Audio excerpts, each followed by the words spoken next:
Oi pessoal, olha eu aqui outra vez, né? Para mais uma aula de biologia e falar novamente sobre histologia vegetal. Continuem com o capítulo de vocês aberto. Nós vamos trabalhar hoje os demais tecidos dos vegetais, ok? Vamos lá. Bom, para iniciarmos, a gente vai falar sobre a epiderme. E aí nós podemos fazer uma comparação. A epiderme no tecido dos animais, ela tem a função de revestimento. E é assim que ela vai atuar também no vegetal. Né? Ele é um tecido formado por células vivas. Elas vão estar achatadas e justapostas. Como assim, né? O que seria justaposto? É só você olhar aí na tua casa para o seu chão e observar esse piso.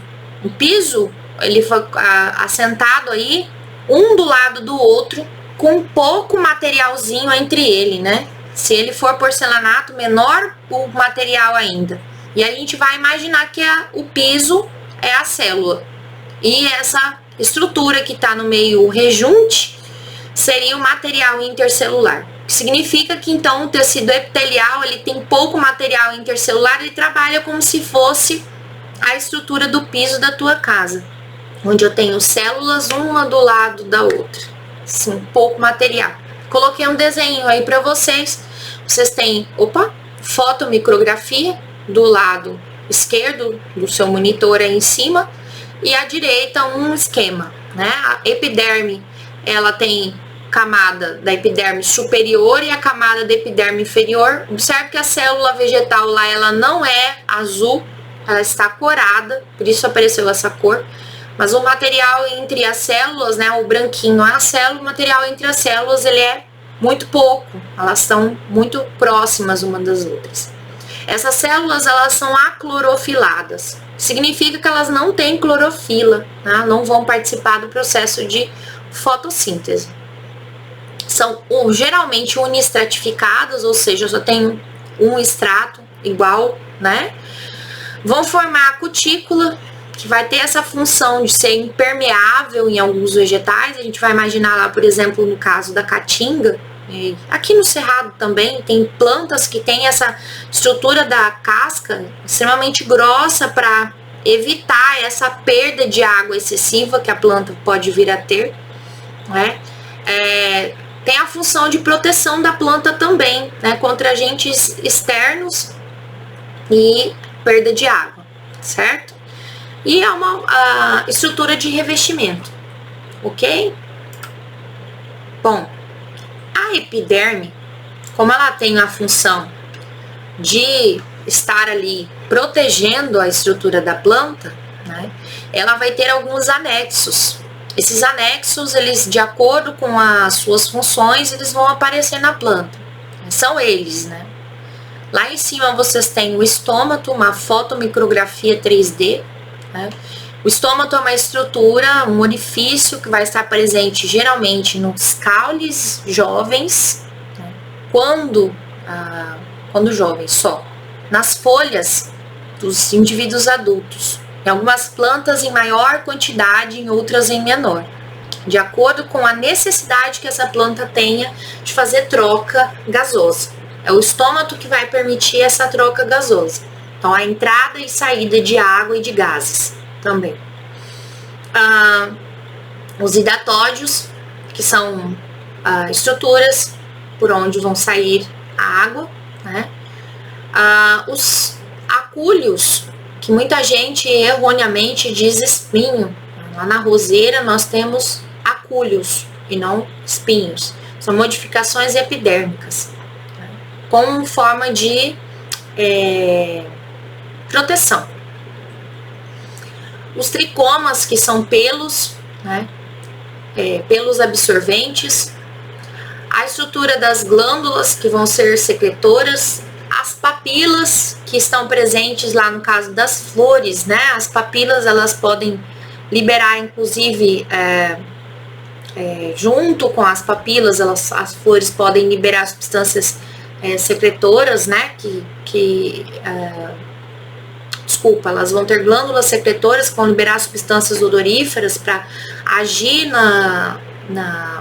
atração dos polinizadores. As papilas, elas vão fazer essa parte também, geralmente elas são coloridas, tá? Bom, a cutícula, já falei um pouquinho dela, tem uns vídeos aí circulando no Facebook, né, dizendo que a maçã tem parafina. A cutícula da maçã, por exemplo, é uma cutícula cerosa. Se você observar, quando a água cai sobre ela, né, ela fica extremamente brilhante, parece que alguém poliu essa estrutura. Essa é uma das características dessa cutícula. Ela é impermeabilizadora, é uma camada de lipídios, ou seja, de gordura, como se nós tivéssemos uma cera mesmo, né? E ela vai evitar a desidratação dessa planta. E eu vou falar não só presente nos frutos, mas a gente tem cutícula presente na folha, como eu já havia dito, né?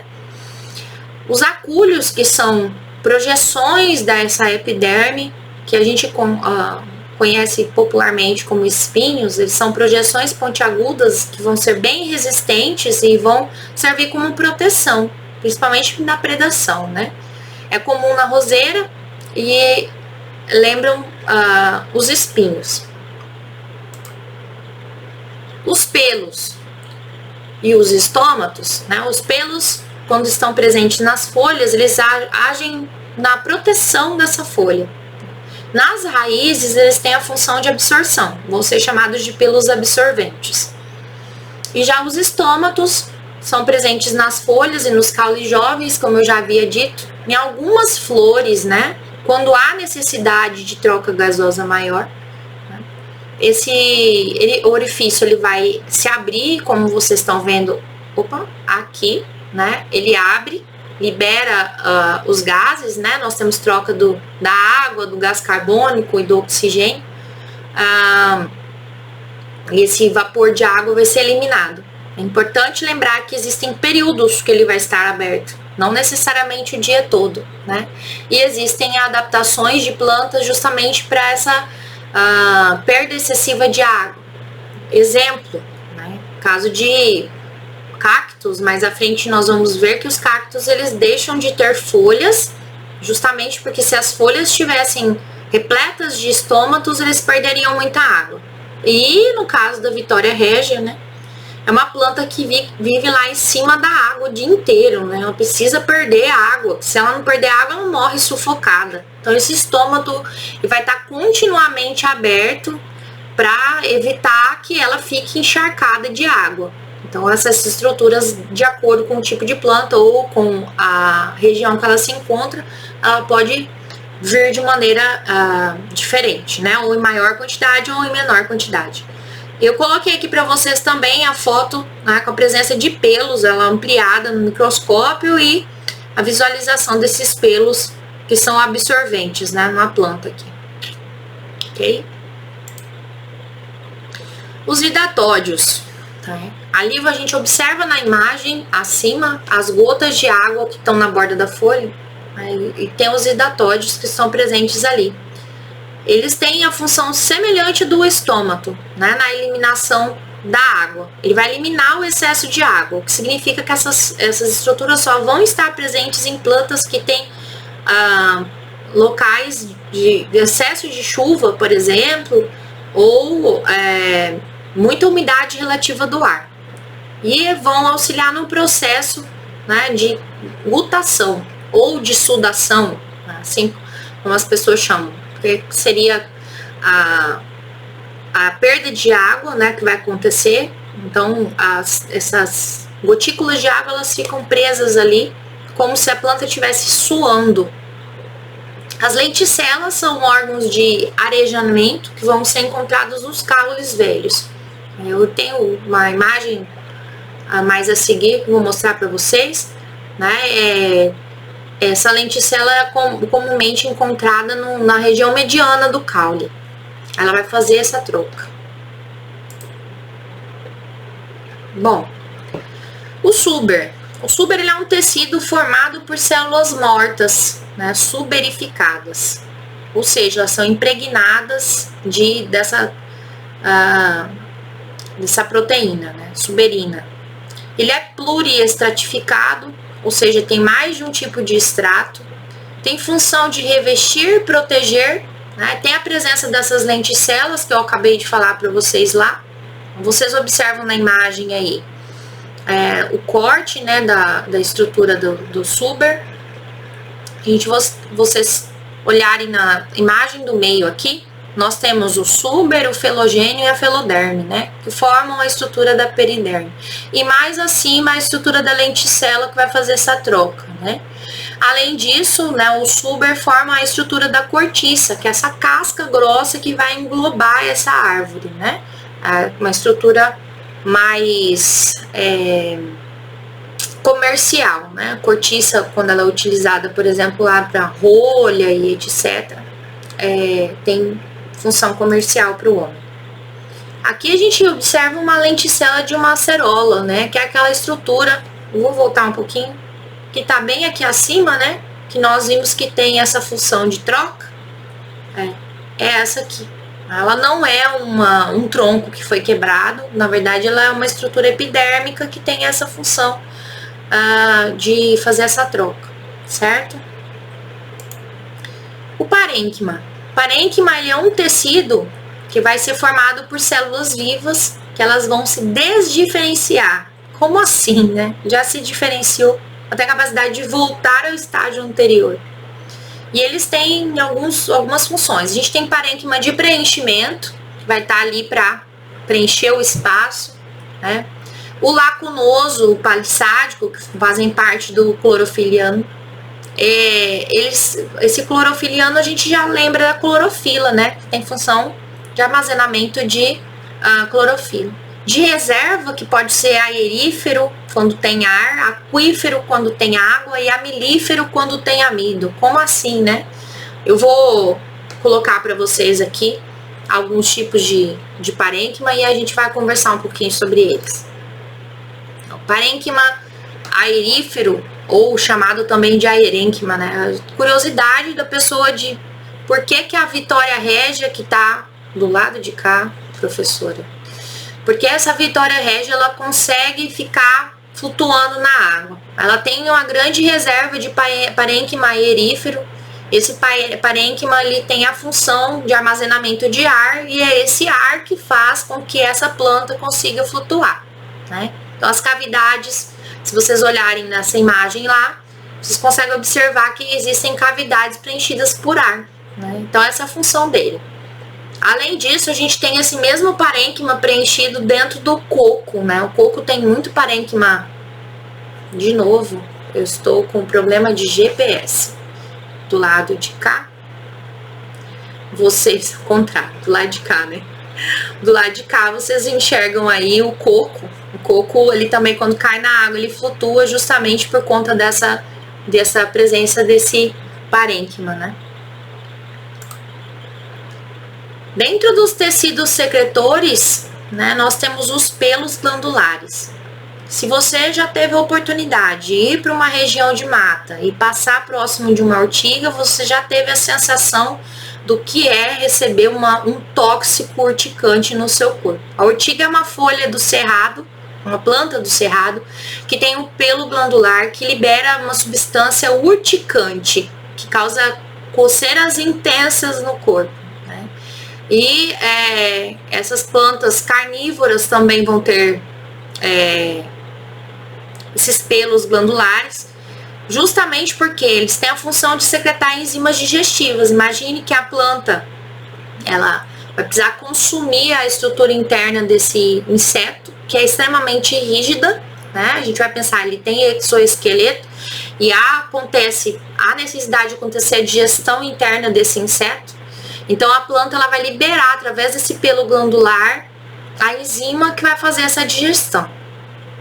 Então, para algumas plantas ela tem função primordial.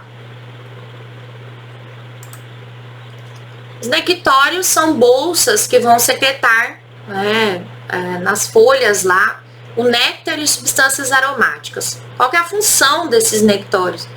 Quando eles promovem essa substância aromática ou produzem esse néctar, eles vão ter a função de atrair os insetos para essas plantas e ajudar no processo de polinização, não só de polinização, mas também na dispersão das plantas, né? Existem plantas que têm canais laticíferos, que vão produzir o látex. É o caso que a gente vê lá da seringa, né? Que é a substância leitosa que vai ser retirada do caule da planta, né? Se extrai lá o látex que vai formar a borracha, certo? Dentro dos tecidos de sustentação, nós temos dois, são o colênquima e o esclerênquima. Colênquima é um tecido formado por células vivas, elas são alongadas e tem reforços de celulose, parede celular. Então vocês, eu vou colocar a seta para evitar passar vergonha, né? Então aqui em cima a gente tem lá o colênquima, reforço de celulose, né? A função dele é sustentação, ele é muito resistente e é flexível.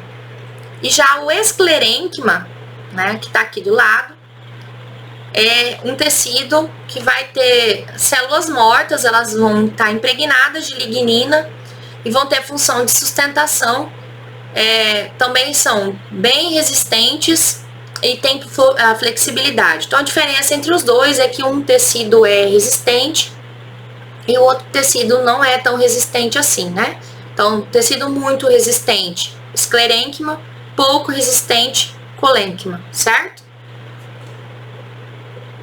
Uma coisa importante que eu esqueci de falar.